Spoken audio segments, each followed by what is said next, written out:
Look, I think this couldn't be more stark in the difference between us and whatever the Home Minister has said.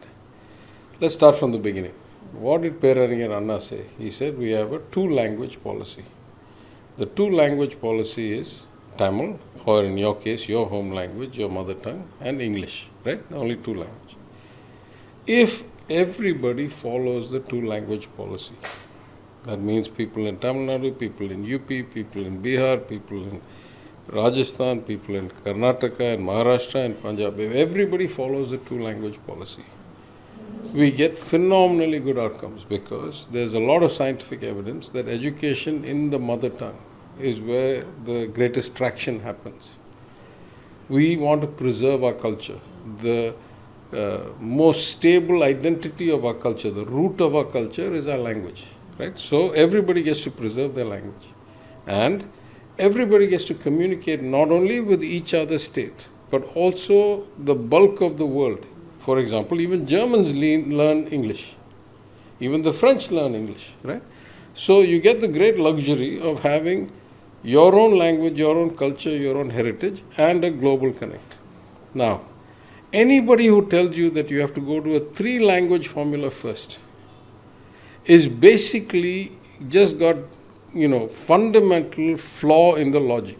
Because why should I have a three-language formula? Supposing that somebody were to tell me I should have a three-language formula, let alone the Home Minister's comment, which is completely off logic.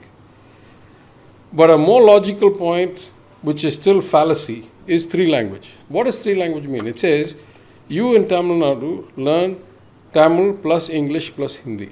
You in Gujarat learn Gujarati plus English plus Hindi. You in Maharashtra learn Marathi plus English plus Hindi. Now my question is, why should the third language add any value? And the usual retort is, the third language can be used to communicate within India. But Hindi is not intrinsic to at least 60-70% of the country. So why should we all learn a third language that we all don't inherently have in our blood, in our tongue, just for the sake of communicating with each other? That means for that percentage of the country that's not Hindi, clearly English is enough. Our home language plus English. For that percentage of the language country whose mother tongue is Hindi, surely if they had learnt English, they would not need us to know Hindi. So it is complete language chauvinism. Even going to a three-language formula is utter language chauvinism, because what it means is those who learn Hindi will not even learn English. They will have a one-language formula for the Hindi belt and a three-language formula for all the rest of us who need to communicate with the one-language belt. Not only is it chauvinism, it is economically, inverse logic. Because there are very few Tamil, English, Gujarati, Marathi, Kannada, Punjabi, Bengali speakers going and looking for work in the Hindi belt. There are tens of millions of people from the Hindi belt coming to other places to look for work. Does it make sense for somebody to learn the language where they're going to look for work? Or does it make sense for the people who are giving the work to learn the language of those coming to seek work? It makes no sense whatsoever. So, first of all, even a three-language formula is a fallacy. A three-language formula really translates to a three-language formula for that 50% of the country or whatever that doesn't speak Hindi, and then a one-language formula for the remaining whatever, not even 50, 30, 40% of the country that speaks Hindi. And this should be averaging out to some 1.6 or something language form. It makes no sense whatsoever. Now to say that you must drop English and speak Hindi, that is exactly the retrograde kind of taking India into the dark ages logic that has led to this government's economic failure.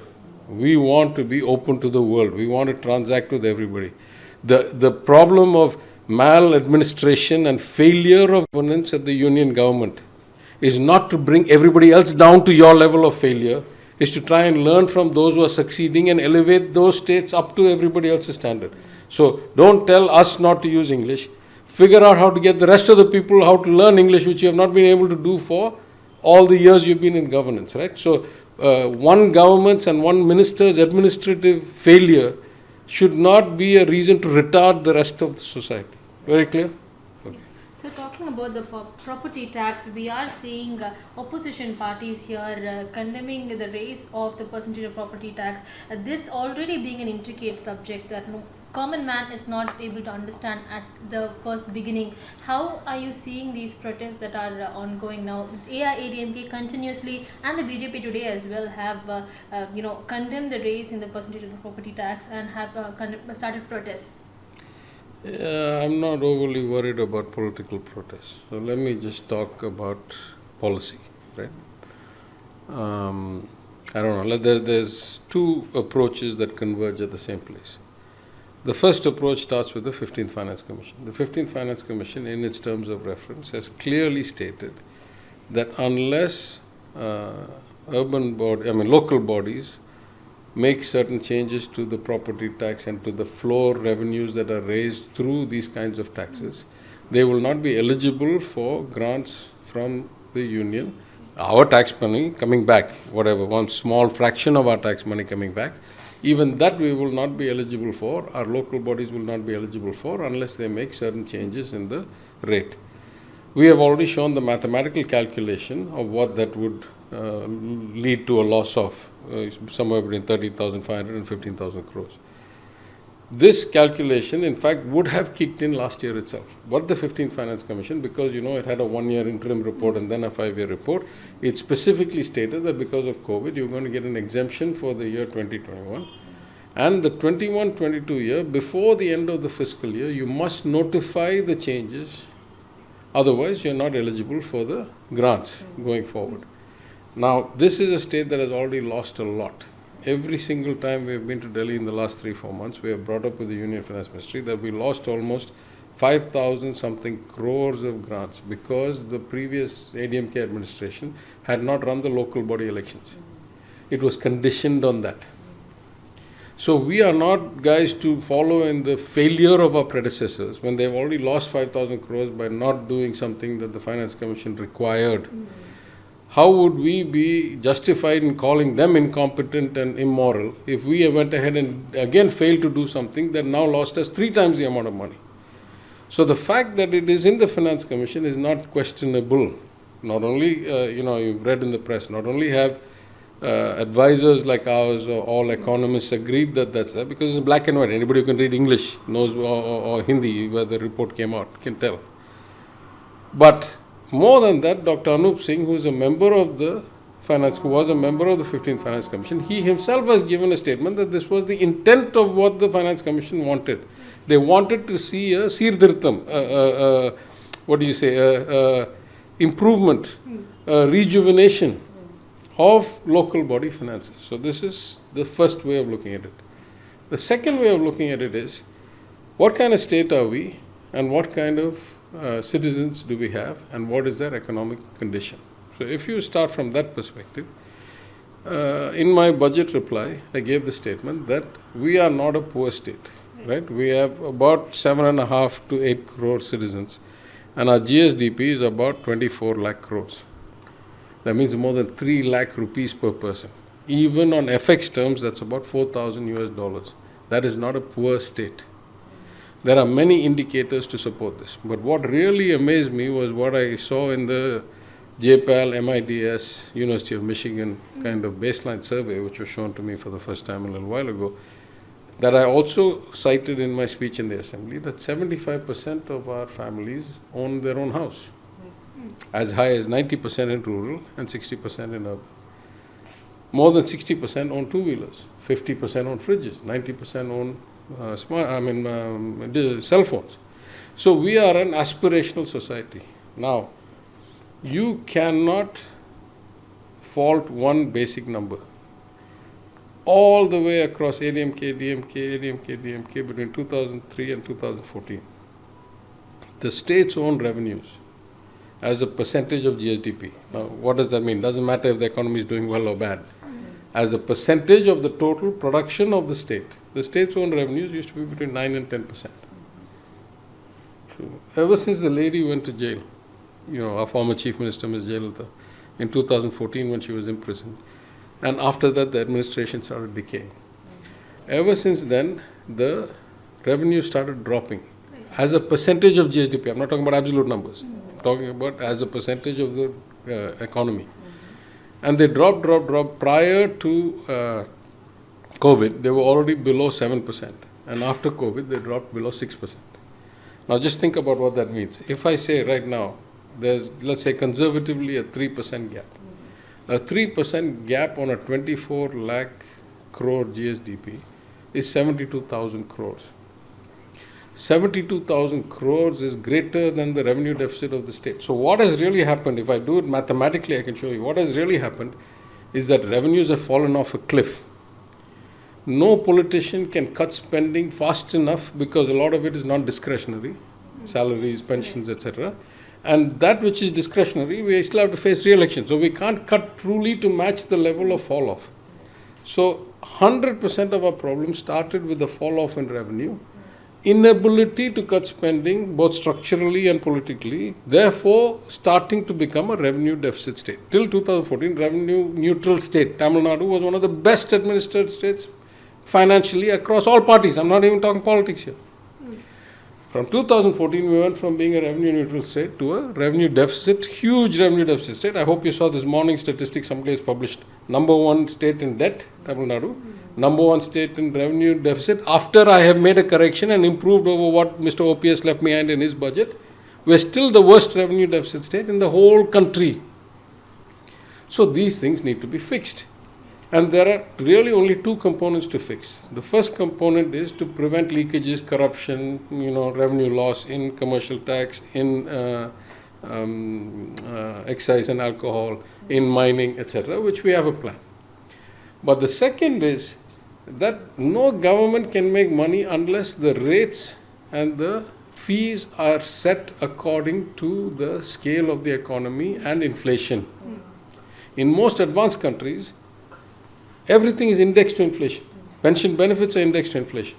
And rates and taxes are indexed to inflation. And charges are indexed to inflation. Everything is indexed to inflation so that the budget automatically comes in balance. It is not a political question anymore. In fact, the 15th Finance Commission has recommended that. It says that eventually you must put everything indexed to inflation so that you don't have to have a big political fight about it. Actually, brilliant advice from learned people. Right? So that we need to do at some point. And if we don't do that, there is no way you can fulfill the needs of an aspirational society. Right? I have all these statistics here. Look at the cost of laying a road in urban areas. It has gone up. The last time property tax was reset in Chennai is 98. Between 98 and now, the cost of laying, let's say, a kilometer of road has gone up about 8 times. How can we lay roads for the people? Right? So when your costs keep going, forget all that. Is it fair in a society where government employees get adjusted every year twice for inflation? What we call dearness allowance. But for 10 years, we have not changed the payment to the widows and the disabled and the old age citizens at 1,000 rupees. What do you mean? Their cost of living doesn't go up? Of course, it goes up for everybody.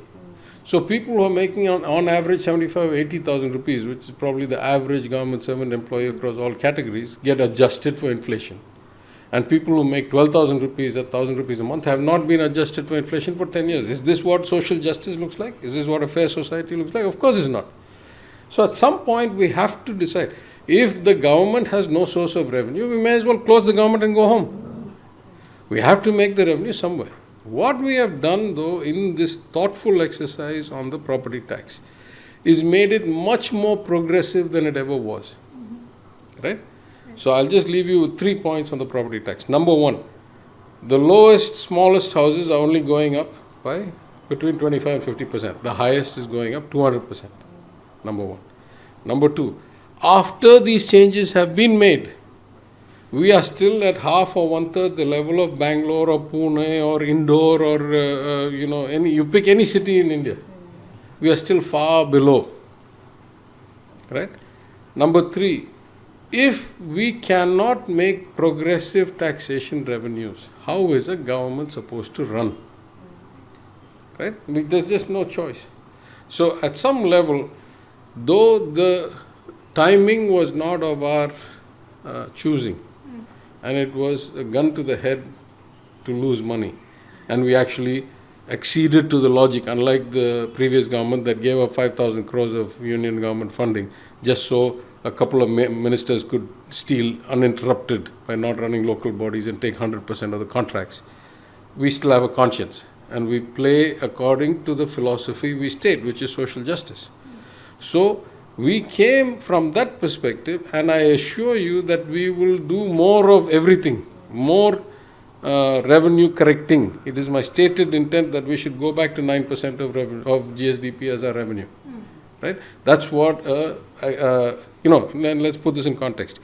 If I go back to 9 or 10, and let's say the union government gives me 2 or 3, or 3.5, we're still 13.5 or so GSDP. You know what a rich country does? About 20%. You know what a really high quality of life country like Scandinavia does? About 30% of GSDP or GDP. So the government can provide services relative to the amount of money it makes. Progressive societies make a lot of money and provide a lot of services, because what you can do on the way in, you can make it very progressive. You can say the poor pay almost nothing, the rich pay a lot. On the way out, you can make it very reverse progressive. The poorest get the greatest benefits of free school, free health, free education, subsidized housing, subsidized electricity, and the richest get to pay full market or above market rate for it. Right? So this is what government is here for. There is an essential component of government that is redistributive, because fair, open markets, even if they are 100% fair, will result in a economic stratification, and some people getting very rich and some people staying, even if they are fair. And it's very hard to find truly fair, neutral markets anywhere in the world, because both capitalism and democracy can be hijacked by those with money, those who are hugely successful, to subvert the fairness. So it makes it even more incumbent on the government to play this role of collecting the right percentage of its revenues from those who can afford to pay, who are succeeding, who are benefiting from the ecosystem, and use it to prop up the lives of the poor, the average citizen, through public goods and services, through safety net, etc. That's our job. It is ridiculous that property taxes have not been raised in 24 years in Chennai. It's beyond irrational.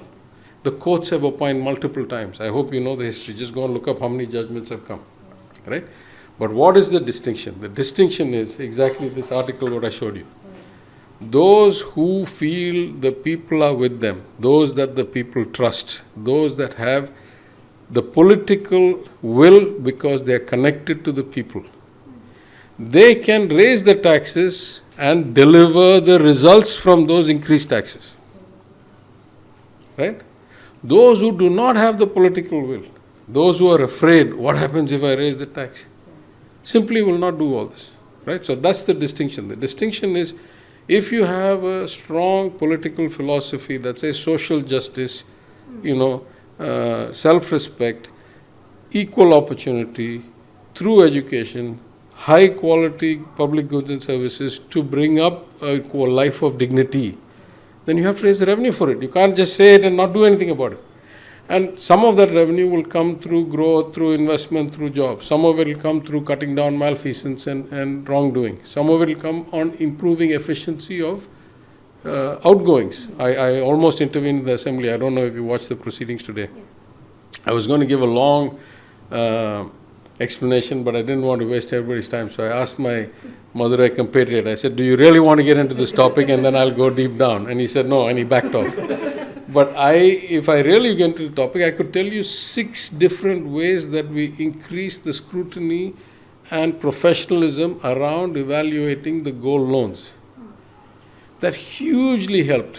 What could have been 5 or 6 times this bill ended up being this small because we truly cross-referenced, applied, sent in audit teams, which is under the finance department, sent cross-audit. That means I won't allow Tirunelveli auditors to approve Tirunelveli reimbursements. I'll send Chennai auditors to, then we gave them training, then we gave them And after all that I say, if somebody genuinely believes they have been wrongly treated, we have an appeal process. Let them come. We'll take it. But this is indicative of how rotten government was, not just on the way in, but on the way out also. I mean, just think about it, right? If we had sanctioned, I'm just picking a number off the top of my head. Right now, we gave about 5,000 something crores. If we had not played to this level of professionalism, data analysis, so forth, that number could easily have been 15,000 crores. 15,000 crores. Imagine what a waste of money that would have been, what an atrocious, immoral expenditure of money if people who were purposely gaming the system, empty covers with no jewels in it. One name, 10 loans in 10 societies. One family, 15 loans in 15 different names. If we had not caught all this, I'm still saying we didn't catch all of it because we want to be that way, right? It's better that a few guilty go free than any innocent gets punished, that kind of principle.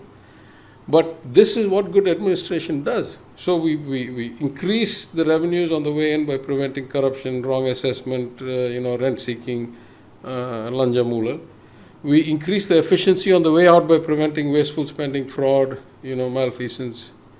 And then we raise the revenues from those who can afford to pay. If we have all these, we are on a trajectory that's unbelievable, right? How did I finish my budget speech? I said, the future looks very bright. The best is yet to come. But that is the hope that the people have in us, and we need to raise the money and run the administration to that level.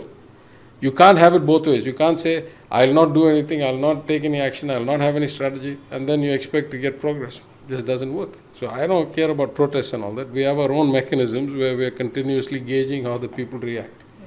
So far, we have not seen anything to indicate that it has been completely unfair, right? Let me put another way. If anything, it may not have been progressive enough. And what math we have done, even for the poorest, smallest houses, the rate increase may be no more than a few hundred rupees a year. Not a few hundred rupees a month, a few hundred rupees a year, which means like 1 or 2 rupees a day at best, at most, I mean, right? So if we get data to suggest that's, causing some complexity in people's lives, we'll adapt. But the key is not this. In my opinion, the two keys to doing good revenue management. One is good communication. We must tell the people, either I'm doing this for this reason, in this way, and this is why it's fair, and this is why it's right, and this is why it's good for your future. So that communication is an important component. The other important component is, what do you do with the money? So if in 2 years the roads are fantastically better, if in 2 years the drains are perfectly working, if in 2 years everybody gets 24/7 water, or at least a significant improvement to where they are now, then that's what good administration, good governance, and good politicians are supposed to do. We're supposed to promise a vision, get everybody to play in the game fairly, and give them the vision, deliver the vision we promised. Right? That's how it's supposed to work. So I'm not sure why people should see this as a show. I mean, that's what the Finance Commission says. It's not like innovative, out of the box thinking. It's not like we're the first guys in the world to think about this. You know what I mean?